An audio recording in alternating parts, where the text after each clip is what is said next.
नमस्कार दोस्तों। फाइनली 5,000 रुपये दिल्ली में ड्राइवर्स को मिलना शुरू हो गए हैं। जो भी ड्राइवर्स हैं दिल्ली में जो काम कर रहे हैं, तो इस वीडियो में मैं बहुत सारे क्वेश्चंस ड्राइवर या फिर उनके सगा संबंधी के द्वारा मुझसे पूछे जा रहे हैं और उन सारे प्रश्नों का एक एक करके जवाब मैं आपके सामने रखूँगा विथ प्रूफ।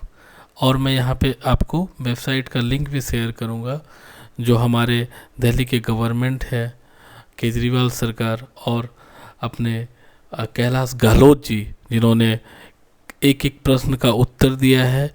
और यहाँ पे जो भी प्रश्न बेसिक हैं, ड्राइवर को मिला, किसको नहीं मिला, लिंक काम नहीं कर रहा है, टेस्टिंग लिंक पर किया गया आवेदन मान्य है या नहीं है, A to Z आपके जो भी क्वेरीज हैं उन सभी का यहाँ पे विथ प्रूफ मैं आपको जवाब दूंगा, आंसर दूंगा।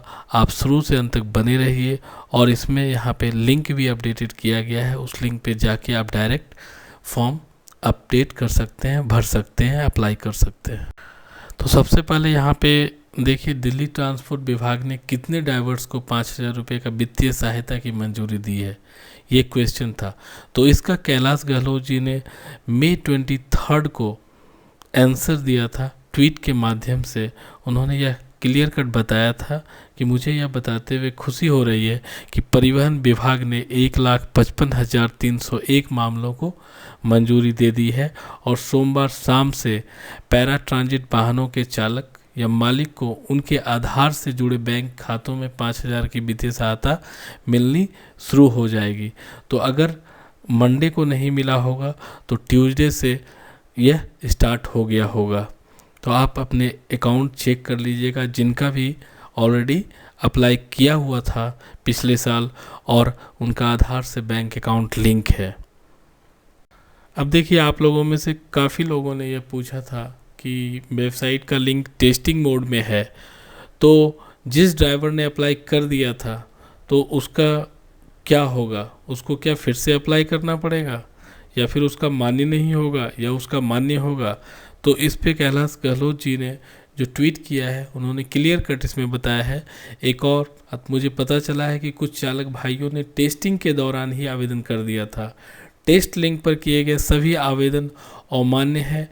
अगर आपने टेस्ट लिंक पर आवेदन किया है तो वित्तीय सहायता प्राप्त करने के लिए आपको नए सिरे से आवेदन करना होगा। मतलब आपने जो भी उस दौरान आवेदन किया है या आवेदन हो गया आपसे ऑनलाइन में, तो वह मान्य नहीं होगा, वह वैलिड नहीं होगा। आपको फिर से फ्रेश आवेदन करना पड़ेगा। जब आप ऑनलाइन अप्लाई करेंगे तो आपको बैंक चेकबुक भी अपलोड करना होगा। तो हमारे कुछ ड्राइवर भाई का क्वेश्चन था कि बैंक चेकबुक नहीं है और अभी लॉकडाउन में फिर से अप्लाई करना काफ़ी कठिन है, कब आएगा नहीं आएगा।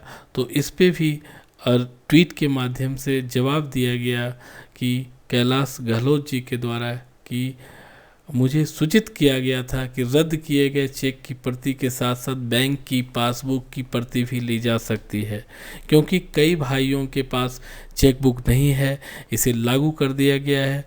जिनके पास चेकबुक नहीं है वे अब पासबुक की कॉपी अपलोड कर सकते हैं, इससे आवेदन जमा करने की प्रक्रिया सरल हो जाएगी।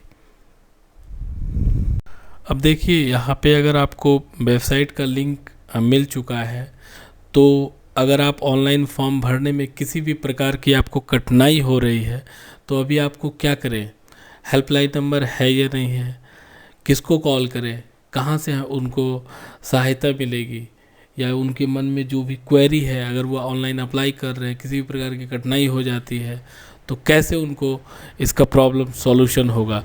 तो यहाँ पे फिर से कैलाश गहलोत जी के द्वारा ट्वीट किया गया है कि अगर किसी ड्राइवर को, भाई को ऑनलाइन फॉर्म भरने में कोई कठिनाई हो रही है या कोई संदेह है या प्रश्न है तो वह 1076 पर कॉल कर सहायता ले सकते हैं।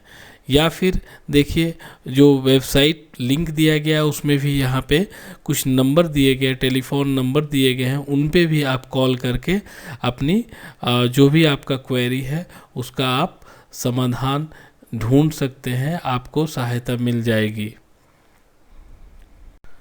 तो फाइनली लिंक अगर आपका काम नहीं कर रहा है या फिर वेबसाइट गलत है, लिंक गलत है, तो उसके लिए भी उन्होंने इस तरह से कैलाश गहलोत जी ने ट्वीट करके जवाब दिया है कि सॉफ्टवेयर का परीक्षण पूरा हो गया है और लिंक को सार्वजनिक कर दिया गया है।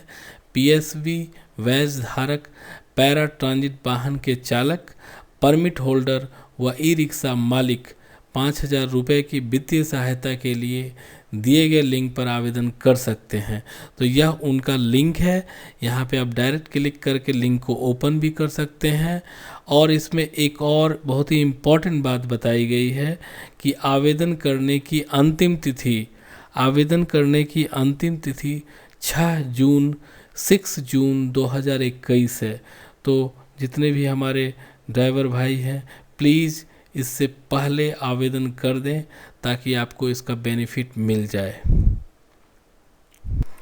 अब यहाँ पे देखिए, अगर आप उस लिंक को ओपन कर लेते हैं तो लिंक को जैसे ही आप ओपन करेंगे तो इस प्रकार से फर्स्ट पेज ओपन होगा, जहाँ पे आप देख सकते हैं कि क्लियर कट बताया गया है कि click here for PSV badge holders और click here for permit holders of para transit vehicle और ई रिक्शा। तो देखिए यहाँ पे कुछ इंस्ट्रक्शन भी दिया गया है। तो पहला इंस्ट्रक्शन यह है कि online financial assistance of 5,000 will be provided to the PSV badge holders with valid driving licence और permit holders of para transit vehicles. तो आपके पास पीएसवी बैज होना चाहिए, विथ डीएल होना चाहिए या फिर permit holder of para transit vehicle होना चाहिए, तभी आप इसके लिए योग्य होंगे। तो सेकेंड पॉइंट कहता है कि financial assistance will be credited in Aadhaar link bank account में ही ट्रांसफ़र किया जाएगा। अब देखिए थर्ड में जो है application under PSV batch holders scheme, इसके लिए क्या क्या इम्पोर्टेंट डॉक्यूमेंट आपके पास होने चाहिए। तो देखिए ड्राइविंग लाइसेंस है, पीएसबी बैच नंबर है, मोबाइल नंबर है, डेट ऑफ बर्थ है, जेंडर है, आधार कार्ड नंबर है, बैंक डिटेल्स में आपका अकाउंट नंबर और आईएफएससी कोड होना चाहिए और फोटो ऑफ चेकबुक और बैंक अकाउंट का जो है उसका फ़ोटो कॉपी आपको अपलोड करना पड़ेगा। तो अभी ऑलरेडी हमने डिस्कस कर लिया है कि अगर आपके पास चेकबुक नहीं है तो आप पासबुक का भी फ़ोटो अपलोड कर सकते हैं और photo of Aadhaar card both side. तो आप देख लीजिए ये जो है पीएसवी बैच होल्डर के लिए है और सेम आपको जो भी application under permit holder scheme या फिर जो भी ऑनर ऑफ ई रिक्शा है उनके लिए भी सेम है। तो उनके लिए क्या है, रजिस्ट्रेशन नंबर होना चाहिए आपका पास, परमिट नंबर होना चाहिए और यह जो है not required in e rickshaw case में उसके लिए नॉट रिक्वायर्ड है permit number, mobile number, date of birth, gender, Aadhaar card number, bank account detail होना चाहिए, चेकबुक होना चाहिए और आधार कार्ड बोथ साइड का ये डिटेल होना चाहिए आपके लिए। तो आप जो भी कैटेगरी में आते हैं आपको या तो आप click here PSV batch holder पे क्लिक करें या फिर आप जो भी आपका पारा ट्रांजिट व्हीकल में आते हैं तो यहाँ पे क्लिक करें। तो अगर आपने पीएसवी बैच होल्डर पे क्लिक किया है तो इस प्रकार का स्क्रीनशॉट ओपन होगा और यहाँ पे आपको अपना आधार नंबर यहाँ पे फिलअप करना और सबमिट कर देना है। उसके बाद आपसे जो भी अपलोड के लिए वो पूछेंगे वो सारे डॉक्यूमेंट आपको अपलोड करके इसको कंप्लीट एप्लीकेशन को फिलअप कर देना है। तो अगर आप परमिट होल्डर हैं तो आपके पास इस प्रकार का स्क्रीन आएगा और आपको भी आधार नंबर यहाँ पे फिलअप करके सबमिट कर देना है। फिर जो भी नेक्स्ट स्टेप में आपसे डॉक्यूमेंट मांगेंगे उसको अपलोड कर देना है और फिलअप कर देना है।